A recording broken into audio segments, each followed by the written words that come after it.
Welcome to Black Talk Radio, hosted by Kristen Ayana. Listen as we discuss the latest in Black culture, Black news, and Black entertainment. What's good, y'all? It's your girl, Kristen Ayana, and welcome back to Black Talk Radio, where we discuss the latest in Black culture, Black news, and Black entertainment. Now, I'm super excited because we have a special guest in the building, Khadijat. Hey. Can't let life stress me. Pull up to the party, pour it out, it's about to get messy. Hold on, test me. Niggas on my body can't be shy when you spend it, impress me. I'm with my bitches, we came to play. Empty your wallet, nobody safe. I'm with my bitches, we came to play. Empty your wallet, nobody safe. Thank you so much for joining us today. And for those who may or may not know, can you tell us where are you from, and of course, what made you start getting into music? I'm from the Bay, the Bay Area, California. Hayward, California, to be exact. And what made me start getting into music, I think what started it from when I was little, like my whole life. I would say the first grade in the library, they were reading a story about Miriam Anderson. Mm-hmm. That's actually what sparked it. Actually, I never thought about it. No, actually, yeah. We were on the carpet, you know, when they do the group reading for the kids. Yeah. Like, one of the librarians was reading a story. They were reading about Miriam Anderson, and she was singing, and then I went home, and that's the first time I tried to sing, and then from there, I just have always been into, like, performing arts and music like that. But I didn't start rapping till summer 2019. August 2019. I wasn't doing the rap thing. I was singing, doing my stuff, But that's when the rap started. Summer 2019. And what made you transition from singing to rapping? I don't know. I feel like I had more to say. Yeah, can I cuss? Well, yeah. Oh yeah, I feel like I had more shit to talk. To be honest, I was in this period in my life where I wanted to hear. There was so much. There wasn't. That space and time. Right now, there's a lot of female rap going on, right? But before there wasn't. And I would just be thinking dang. I didn't know about underground stuff and how to source different people. You hear somebody here, somebody there, but I just didn't really know, right? So I just I want to hear somebody needs to say what I'm thinking, So I started saying what I was thinking. Yeah. I love that. And now you mentioned you were from the Bay. Yeah. So how would you say being from there has, maybe impacted who you are as a person or just your music? I know musically, I feel for one, people tell me, especially here, on the East Coast, they hear my accent, they can hear it when I talk. I feel maybe the way I stress certain words unintentionally or even intentionally, just the way I talk, they're yeah, they can see that I'm from the Bay. But musically, how it's influenced me, I feel it just kind of flows together. It's where I was, where I grew up, what I knew, what I was listening to. Yeah. It's heavily West Coast, heavily Bay Area. Mm-hmm. That was really what it was. Yeah. Yeah. It's interesting because I've never been to the Bay, but I did live in LA for a couple of months when I was in college, doing a special program. And people will always say, because I'm from Jersey, New York area, they would say oh, you would love the Bay. What you hate about LA, you would find the solutions in the Bay. Because for me, everybody in LA was very superficial, that weird energy. And they would say the Bay, is better in a sense. It's more gritty.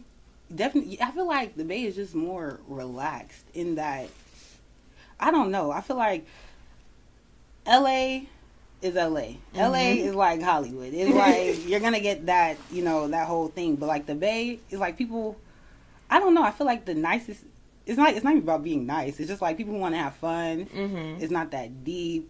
Everybody's chilling. I feel it's more laid back in that way. Mm-hmm. You're not too cool for stuff. I feel that's where it comes into play. People like to be too cool to have fun or too cool to turn up But I think in LA, that's crazy though, because I do want to go to LA. So I'm not shitting on you, LA. I'm coming. I'm gonna be in LA. I'm on my way to LA, but that is the difference. Mm-hmm. I feel especially how people interact with each other. I've noticed that that's a difference. Even in college, that's my first time interacting with people from LA, and I thought, oh, this is what they say about y'all. I get it now, but I understand. But I feel like it's not all like that. I met some cool people from LA. Mm-hmm. I could count them, but they cool, you know. So yeah, it varies for sure. So you're from the Bay. Now you're in New York. So talk to us about that transition and like what that was like. That was manifested. I planned for that. Did I plan for it? No. I had no way of knowing how it was going to happen. I graduated, and I was like, maybe in my second year of college, I was like, I'm going to New York. I visited. I loved it. I loved it. What did you love about it? It's going to be crazy. Okay. What I loved about it was, for one, okay, when you're in the Bay, well, you're just in California. Well, when you're in one place, like your whole life, kind of, you don't really experience the rush of a city like that. So then that was my first experience like in the city, but then the blackness of it all kind of like added to it, because there is a difference. The population in California, in the Bay Area, is very different. And at that time, I was in a point in my life where I was at a PWI, and I was in the Bay my whole life. You only can do so much, you know, you only experience so much. So when I came to New York, it was like, oh, this is where it's at. Oh, I was having a ball. I'm not even gonna lie. I think I went to like my first party, and it was like a soca party. I didn't even know. Okay, how would I know? I didn't know like that. You know, I love that you said that, because when I was in college, I had a friend from Cleveland. And she was like, I didn't really understand about like dance hall, soca, or Caribbean culture like that until I actually went to school over here. So I definitely could feel the energy is so much more over here. And I had like a homegirl in college that was Caribbean. So like, you know, we were even at this party together actually. But somebody out of nowhere picked me up, had me on the ground. Somebody just came landing on me like this. I said, oh my.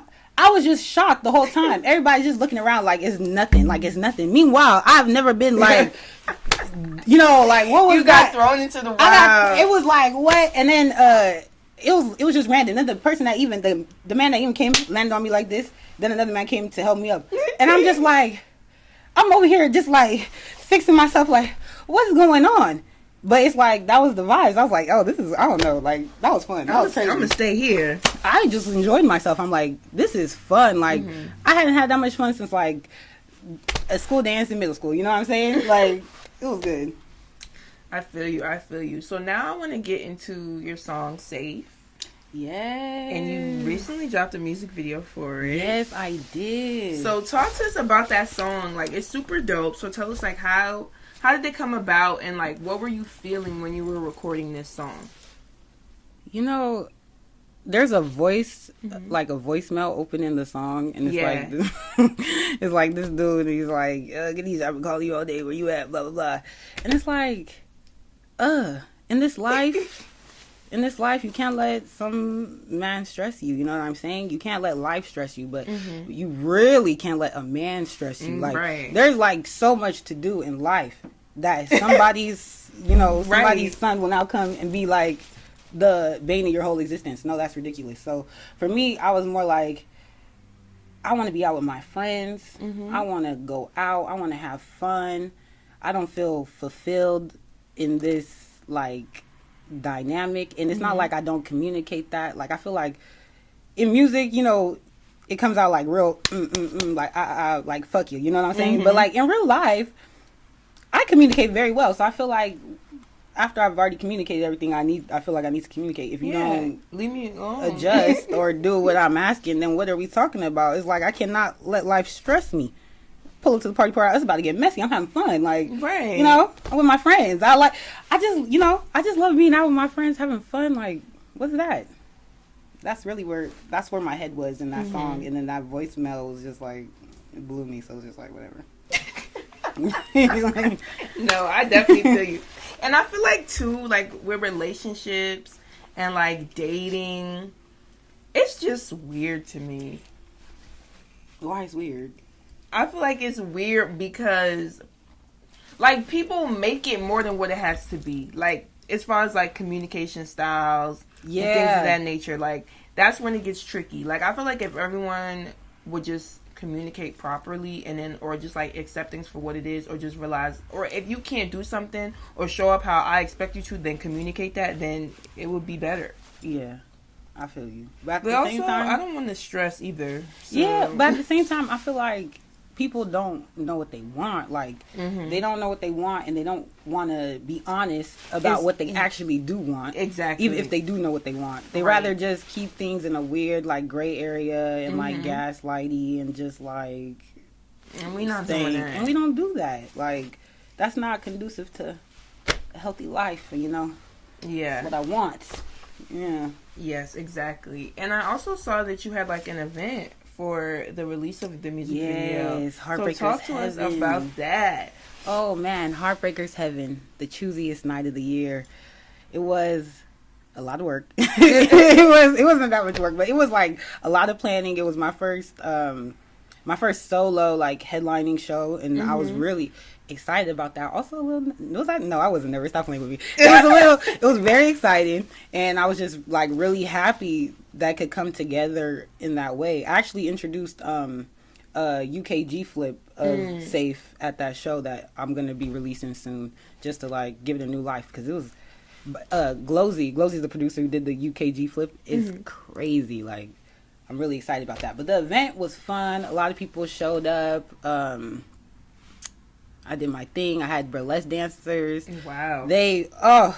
You did your big one. Yeah, you know what I'm saying? It was a night of love. I love love. I just loved... it was nice ambiances on the cloud. It was just smoky. Everything, lights. It was a vibe. Honestly. Wow. Yeah, it definitely sounds like it was super duper fun. Yeah. What, like, made you want to, do that event? Like, how did that come about? Like, what sparked your interest in doing that? Have I always liked Valentine's Day? Yes, I have, actually. Since school, I always liked Valentine's Day. Actually, I like all holidays. I just like celebrating. Like, let's be serious. Anytime to celebrate life, I'm like, yeah, let's do it. So, but Valentine's Day is just like, everybody's like, Valentine's Day, you should be being treated like this every day, blah, blah, blah. Every day is Valentine's Day. Yeah, like, that's cool and all. That's true and that's cool. Like, okay. But, like, let's make a day where we do it up real big. Like, there's no problem with that. I really like that. So, I think Valentine's Day is, like, the perfect holiday for me, because, like, I'm a lover girl. Like, I really am. All my songs are love songs. It just depends on your perspective. Like, that's just how I feel about it. So, it couldn't be more fitting. I'm the heartbreaker. I'm the chooser. I'm all of those things. I'm just such a lover girl, you know? I love That's that. why I chose it, yeah. I love that. So now I want to ask you, you mentioned you record like a lot of love songs. You're a lover girl. Yeah. You talked a little bit about how you got into music. So I always like to ask my artists, what is it like being in the studio with you? Because, like, some people, they need certain people with them. Other people, like, this one person told me they like to record in complete darkness. So what is it like for you? It's crazy because I feel like I haven't been in a position yet where I've recorded in a ambiance necessarily that I'm like, my candle in my, you know what I'm saying? I haven't been able to do none of that. I just get in the studio when I get in the studio, and it's usually just me and whichever producer is on the track, or actually, yeah, usually it's just me and the producer. And sometimes maybe my sister would be there. Sometimes maybe my ex would be there, but that, like, now it's really just me and the producer, and not just, go in there, do what I gotta do. Every time I do it, I just feel like, okay, get this one. Oh, I can't wait to be in a space where it's like, oh yes, when I light my candles and I take 3 deeper, like, no, time. I can't wait for that though. But yeah, I don't really have too many preferences. I feel like I just, can we do it? Let's get her done. Yeah. No, I definitely feel that. And, I feel you on that, because, yeah, I've heard that from a lot of artists as well. Like, just getting in the studio, doing what you gotta do. Yeah. And then being on your way. And studio time can be expensive, so. Hello. So I'm just like, all right. So, that's for sure understandable.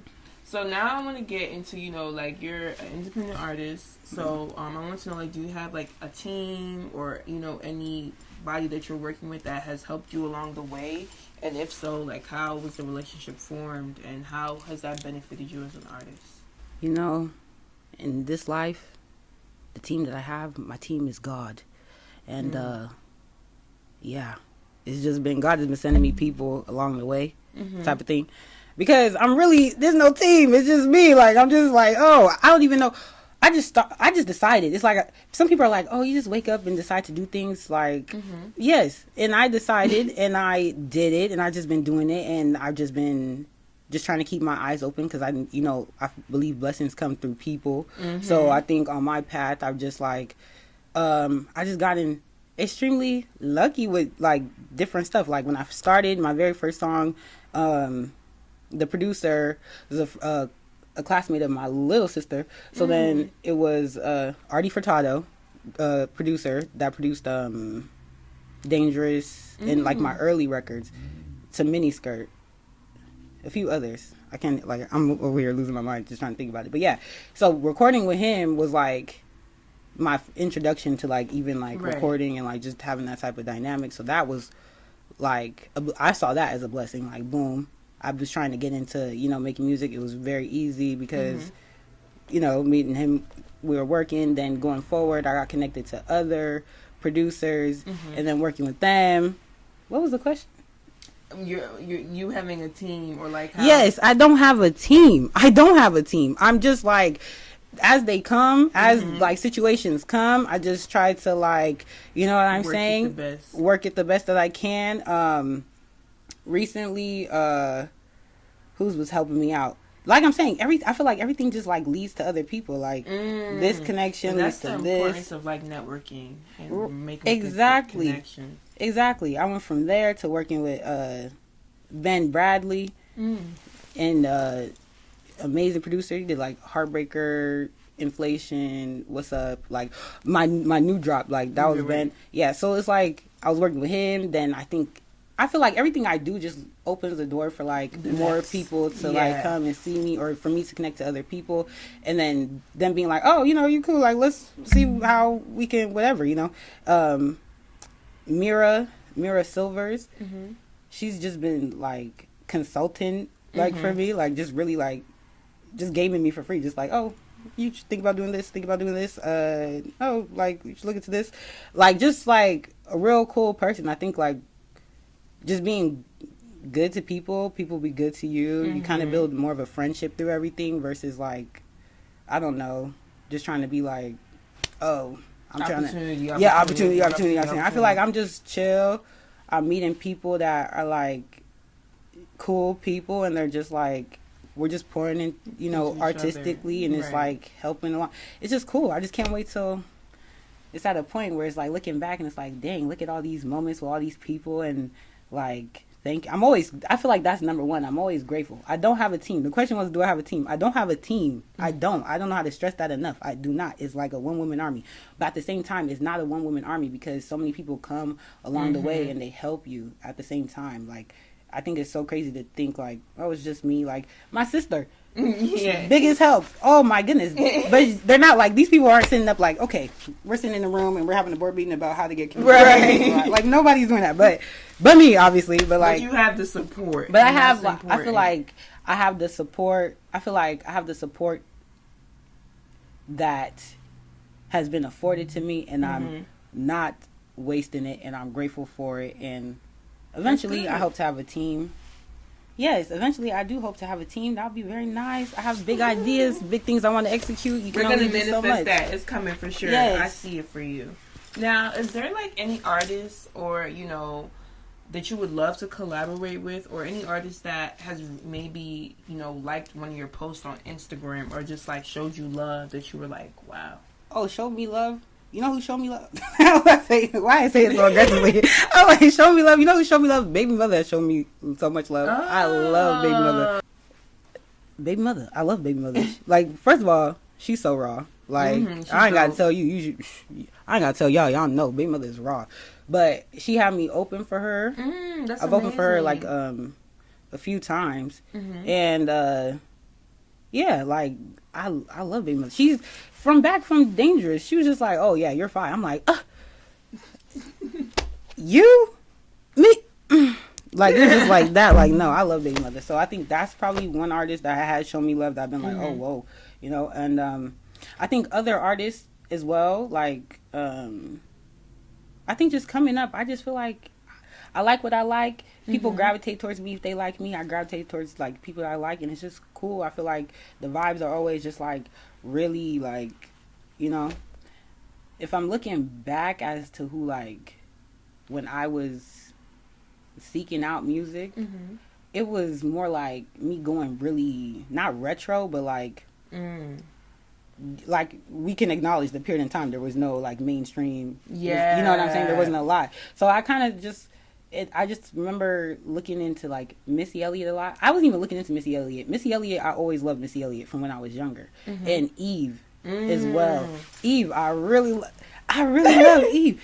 And the show, too. I like that, like, Queen Latifah as well. I like that way that, like, back then, the female, like, rappers were, like, doing, like, everything. Like, I love that. So, I think that, yeah. I love that. That's amazing. For sure. I definitely see you. This is a random thought that came into my mind, but I definitely see you, like, performing at Afropunk. Oh, yeah, I would love to. That Afropunk, what's up? Yeah, like, I covered that music festival in September. Yeah. And, like, just based off of your music, like, your vibe, oh, yeah. Yeah. For sure. My first year, when I came to New York, that's, like, the first thing I went to. Like, really? Yeah, I was like, Afro, I don't know, I just loved Afro. I was like, oh, I gotta go. I did go. Yeah. I had fun. Yeah, we about to get you on that stage. Yeah. Period. Yeah. So now we're gonna play a little game. This is my favorite. Ooh. Don't be nervous. I was like, what? So basically, the game is by Culture Tags. Okay. So Culture Tags is a Black-owned business, and they have this game where you basically have to guess the acronym for each of the cards, and yeah, you move along. So the acronyms, I will tell you what they are, and you have to guess, like, what the statement is, and they're broken up into categories. Okay. Trying to think, and I'm able to give you hints. Okay. So, I'm not scared. Okay. So it's not so bad. A lot of my guests love this. This is like just a little fun game I like to do, and of course we're supporting a Black-owned business. So of course. Very important. Of course. So the first one I'm gonna show y'all. It's FIJ, and it's under the category of church. And the hint is people say this when they need a problem solved. Fix it, Jesus. Yes, correct. Fix it. Yes, fix it, Jesus. Listen, life be lifing sometimes. No, it does. Indeed. So, definitely. Okay, so this next one is in the category of daily sayings. YGTRO. The hint is someone will say this to let you know that they're not playing with you. Oh, you got the right one? Yeah. Yeah. Oh, you're good. You're good. It took me a second. I was like, what is that? Nah, you 2 for 2. Okay. Okay, so this one is QTNA. The hint is a statement made when someone is looking for an explanation, and the category is Black Twitter. So people be saying this on Twitter a lot. They say QT and A on Twitter when they're looking for an explanation. Yeah, but think about what they think about it like spelled out. So if you're looking for an explanation, you're looking for an answer to a... Wait. You know what? It's so crazy because I heard you were talking, and I know you were talking, but I heard nothing. And I just, let's run that one back because I'm 2 for 2 right now, and I don't want to lose. Like, all right, we're gonna do it again. So this is the category is Black Twitter. Okay. The hint is a statement made when someone is looking for an explanation, and the letters are Q, T, and A. A statement someone's looking for an explanation. What? I could give you the first questions. Oh, questions that need answers. What the fuck? I was like looking at that so hard. Like, what's going on? Questions that need answers. Yeah. I forgot the Twitter part about that. Yeah. Yeah. Okay, so this is the last one. This words to live by. Play with your pussy. No. Oh no. Oh, jump it. Let me. Never mind. Bro, no, this is hilarious. Okay, so the hint: a statement made when someone can't seem to take their own advice.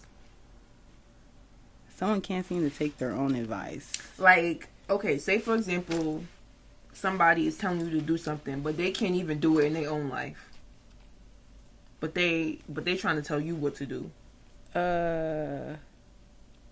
Practice what you preach. Correct. The peas were throwing me, man. I don't know what. All right, y'all. She did good. I think you did the best out of everybody we had on the show so far. Thank you. So let's give it up for you. And my last question for you now. If you could leave, like your supporters with one thing to remember about you, what would it be and why? Remember about me? I feel like when you look at me, just remember that you are the master of your universe type thing. Like, when you look at me, you see me doing what I want to do. That's because I believe I'm the master of my universe. I'm just living out, fulfilling my dreams, doing what I want to do.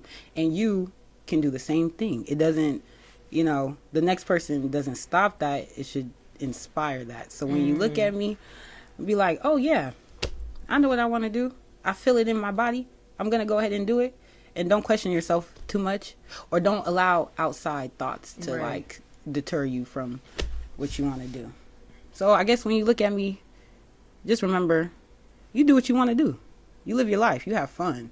Yes. You have fun. You live your life. You're here to fulfill, your journey. And everybody's journey is completely different. So I don't know why we sit up and do all these types of things. So that's what I want. That's what I want you to take away. Yeah. Awesome. I love that. That's a great message. I definitely can relate to that. And I just want to thank you so much for being here. Thank you for having me. Oh my gosh. This is great. This is fun. Yeah. I'm glad you enjoyed. And of course, we're wishing you nothing but the best. And let everybody know where they can follow you, find you. Oh, yes. You can find me on Instagram, Twitter, TikTok. Everywhere is Khadijat Dania. KHADIJADANIA. I am Khadijat. KHADIJAT. Put the T on the end, you will find me. Yeah. Period. Thank you so much. Thank you. Oh, this is nice.